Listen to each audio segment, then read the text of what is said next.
There are mornings when even the act of breathing feels heavy. You open your eyes, but your soul is still buried beneath the weight of yesterday. You smile when others are near, you answer kindly, you nod with strength, but inside there is a quiet cry that no one seems to hear. You carry responsibilities like armor, but the cracks in your heart leak fatigue that no one notices. And it's not just tiredness of the body. It's that deep, hollow exhaustion of the spirit, the kind that makes even the smallest task feel like climbing a mountain barefoot. Jesus knew this kind of weariness. That's why he said in Matthew 11:28, "Come to me, all you who are weary and burdened, and I will give you rest." He didn't say, "Come when you're strong." He didn't say, "Come when you've figured it out." He said, "Come when you're tired. Come when your arms are shaking. Come when your soul can't carry the weight anymore. Come exactly as you are." That invitation is still open this morning. Emotional fatigue doesn't always show up with loud symptoms. Sometimes it's just the quiet ache in your chest that never leaves. It's the sharp breath when you think about the future. It's the way your body feels heavy, even though the doctor says you're fine. Because when your soul is burdened, your body follows. A weary heart becomes a tired body. A tired spirit becomes shallow sleep. And so you wake up every day already behind, already overwhelmed, already carrying things you were never meant to hold alone. So many women, mothers, grandmothers, caregivers, wake up not to the sound of peace, but to the echoes of what if, what now, and how much longer. They stretch their hands to serve, even when their own hearts are cracked and dry. They keep going, keep praying, keep holding everyone else. But deep inside, they wonder, who's holding me? Maybe you've felt like that cracked jar, still trying to hold water, still trying to function, but slowly leaking under the pressure. And here's the truth. You're not failing. You're not too weak. You're just human. And God doesn't restore heroes. He restores humans. He meets you not in your perfection, but in your surrender. He draws near not when you figured it out, but when you admit you can't. So as we begin this sacred time together, let your shoulders drop, unclench your jaw, exhale slowly. This is not a performance.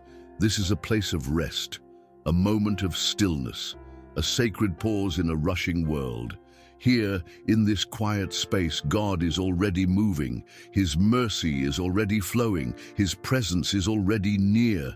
In the next moments, we will journey through prayer and reflection. We will name the pain. We will speak to the silence. We will hold the scriptures close like medicine.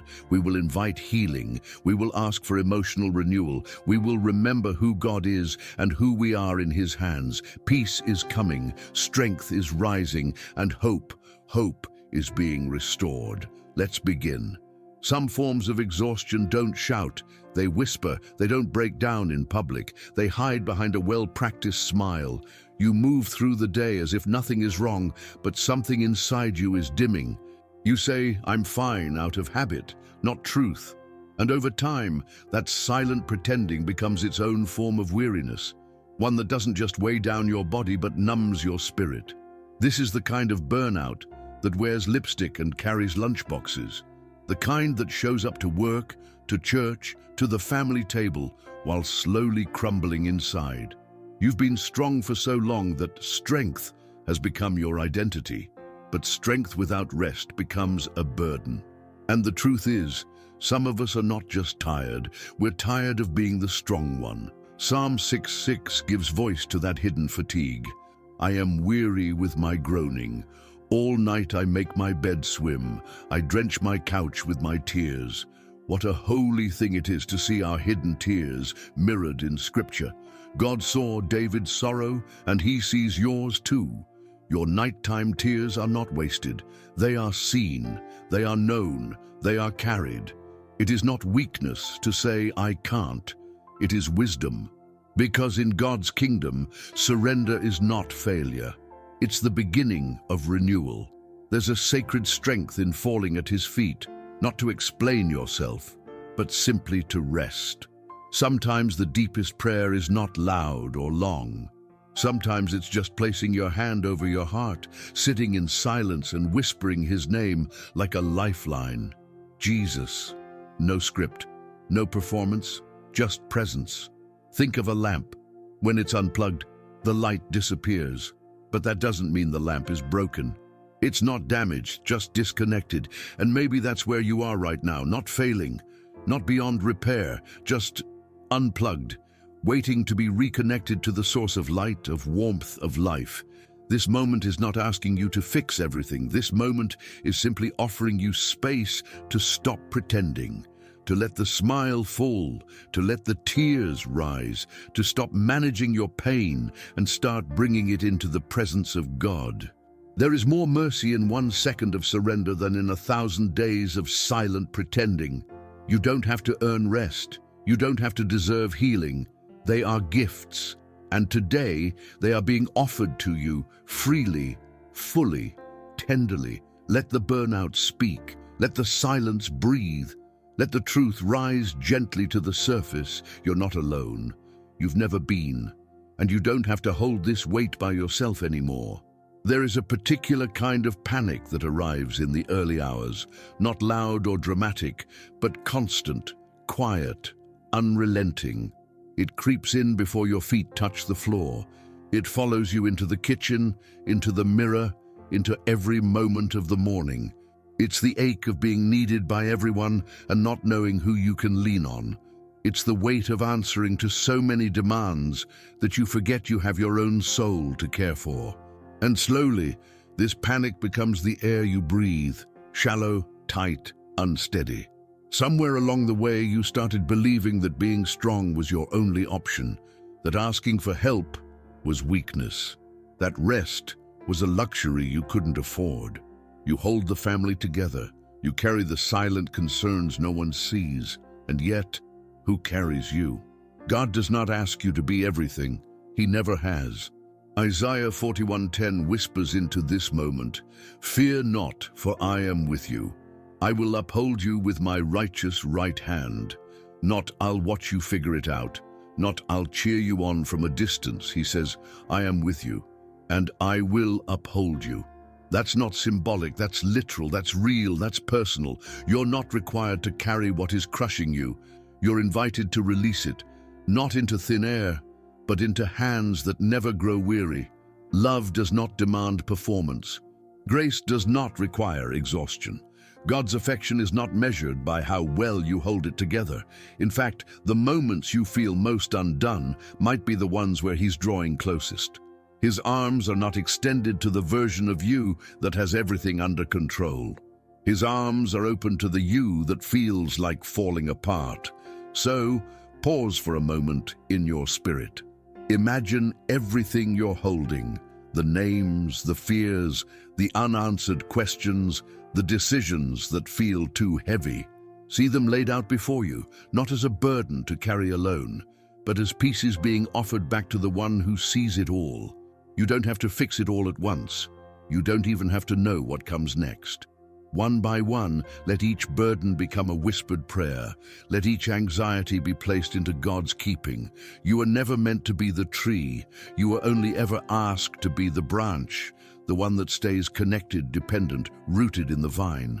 That's what Jesus says in John 15:5. "Apart from me, you can do nothing." It's not a rebuke, it's a rescue. He doesn't shame you for your limits.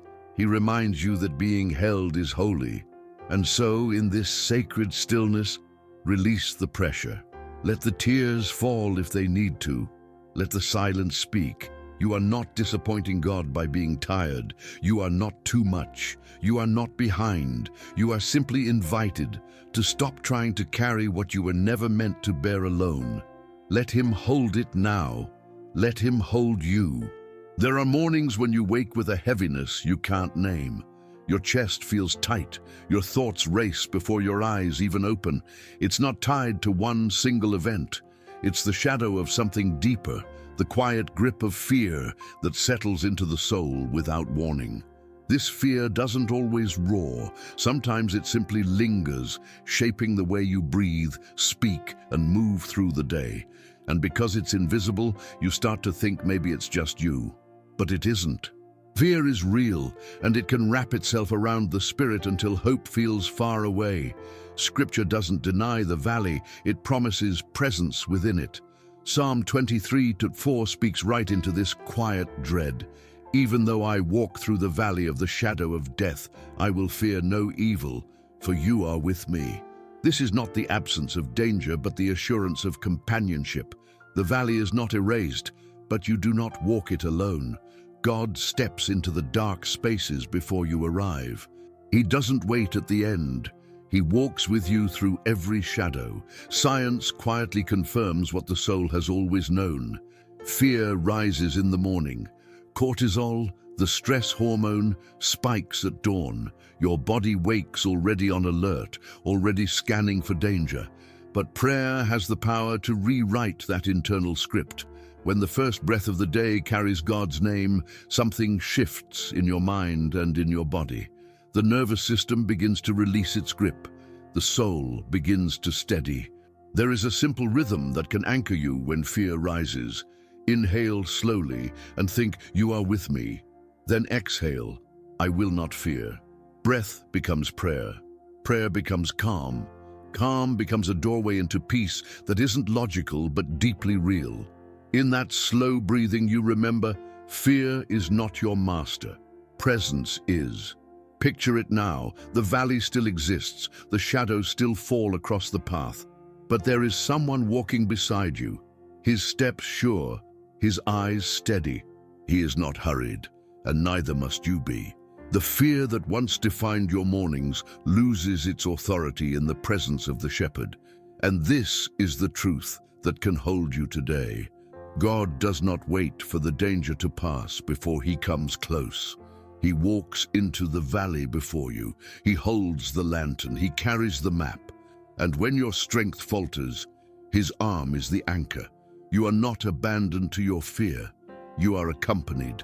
And in that presence, courage begins to grow. Not because the valley has changed, but because you are no longer walking it alone. There is a quiet misconception that has crept into the hearts of many believers. The idea that strong faith means unshakable composure, dry eyes and a constant smile. Somewhere along the way, someone may have implied that struggling makes you less spiritual, that tears are signs of weakness, that doubt means you've stepped out of God's favor. But the truth is softer, deeper, and more honest. Faith is not the absence of struggle. It is not the denial of grief. Faith is the decision to stay, even when your heart aches, even when your prayers feel unanswered, even when the night is long.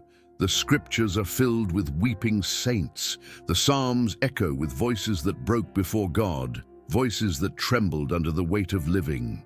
Lamentations 3:22-23 reminds us that it is because of the Lord's great love we are not consumed, for his compassions never fail.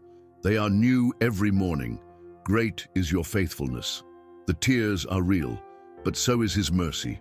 The sorrow is deep, but deeper still is his unfailing love.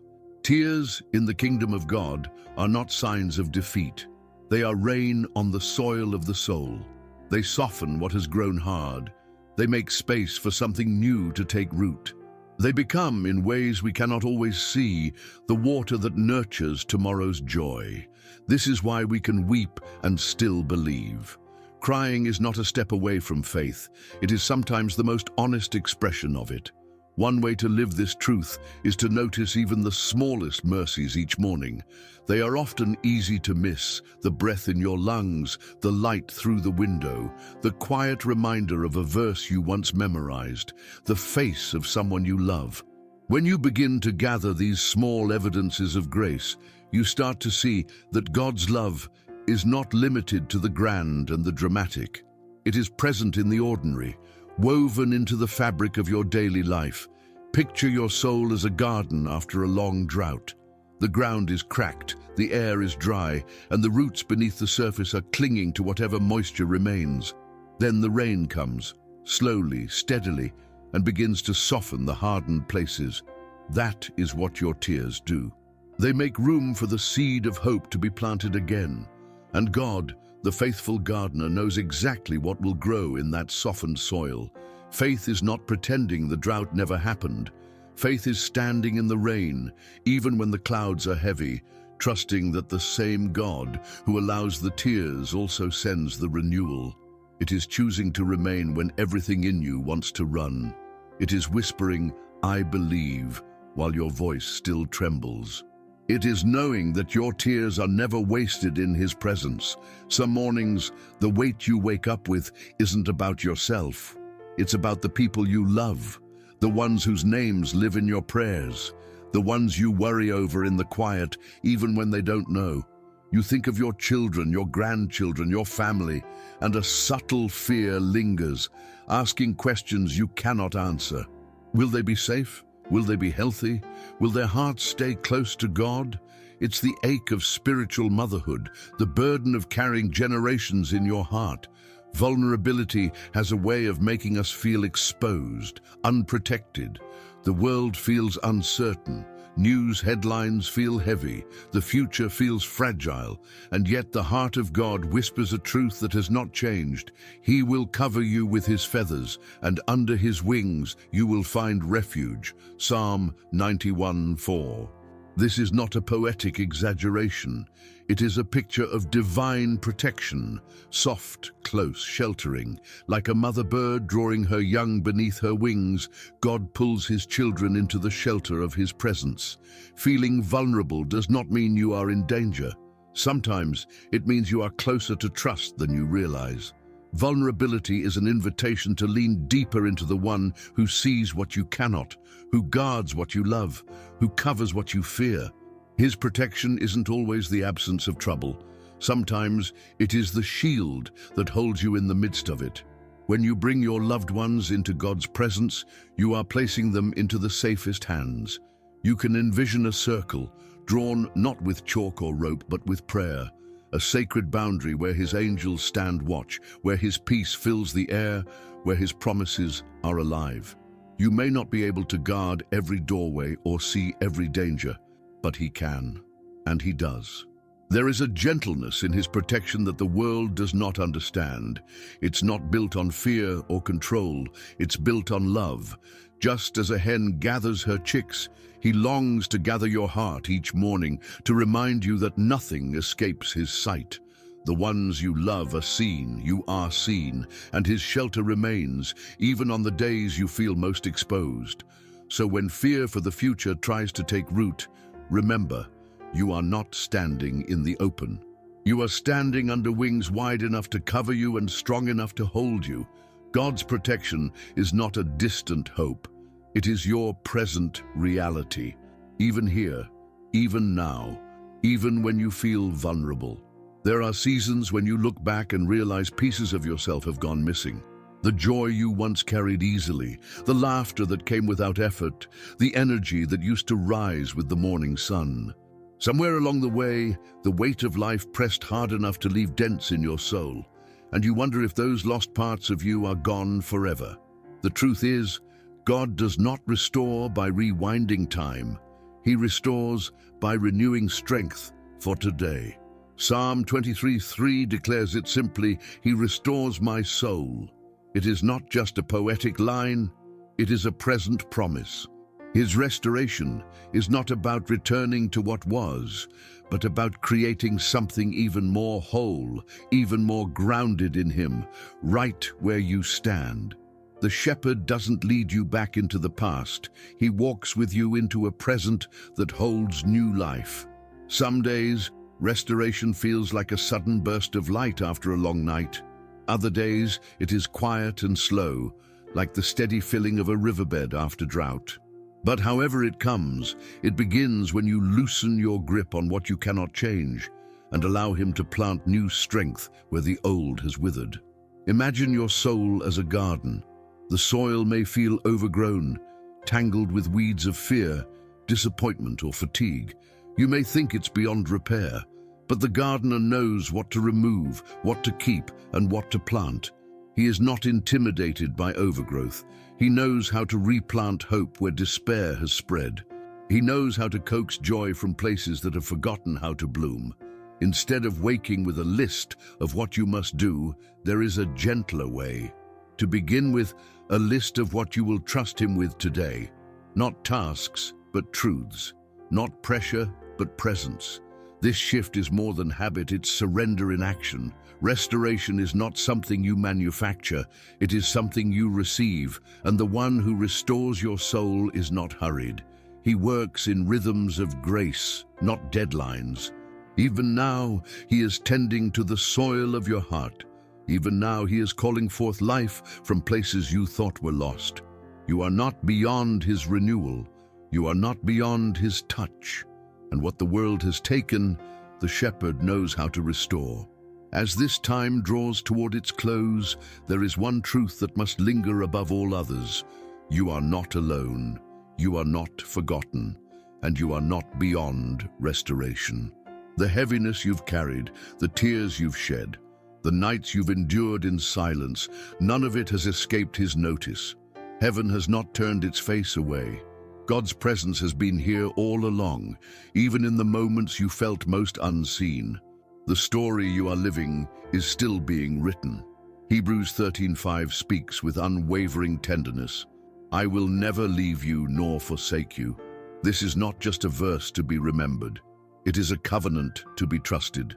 There is no valley so deep that his voice cannot reach you, no night so long that his light cannot break through, no loss so final that his redemption cannot touch it. Right here, in the quiet, you can let go of the constant bracing for impact. You can breathe out the fear that has kept your shoulders tense. You can breathe in the peace that has been waiting for you. The kind of peace that doesn't depend on answers, outcomes, or perfect circumstances.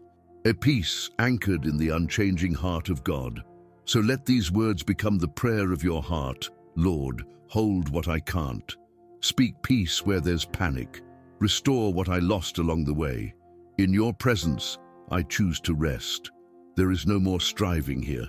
No more pretending you are fine when you are breaking. This is holy ground. Not because of where you sit, but because of who sits with you. As you rise from this time, carry with you not a checklist, but a posture. The posture of one who knows she is held. Morning after morning you can return to this stillness, not to earn his presence, but to remember it, not to manufacture strength, but to receive it. And as you do, you will find that your story is not defined by what you've lost, but by the one who is faithful to restore. Rest now. Trust that the author is still writing. And believe that the next chapter is already in his hands.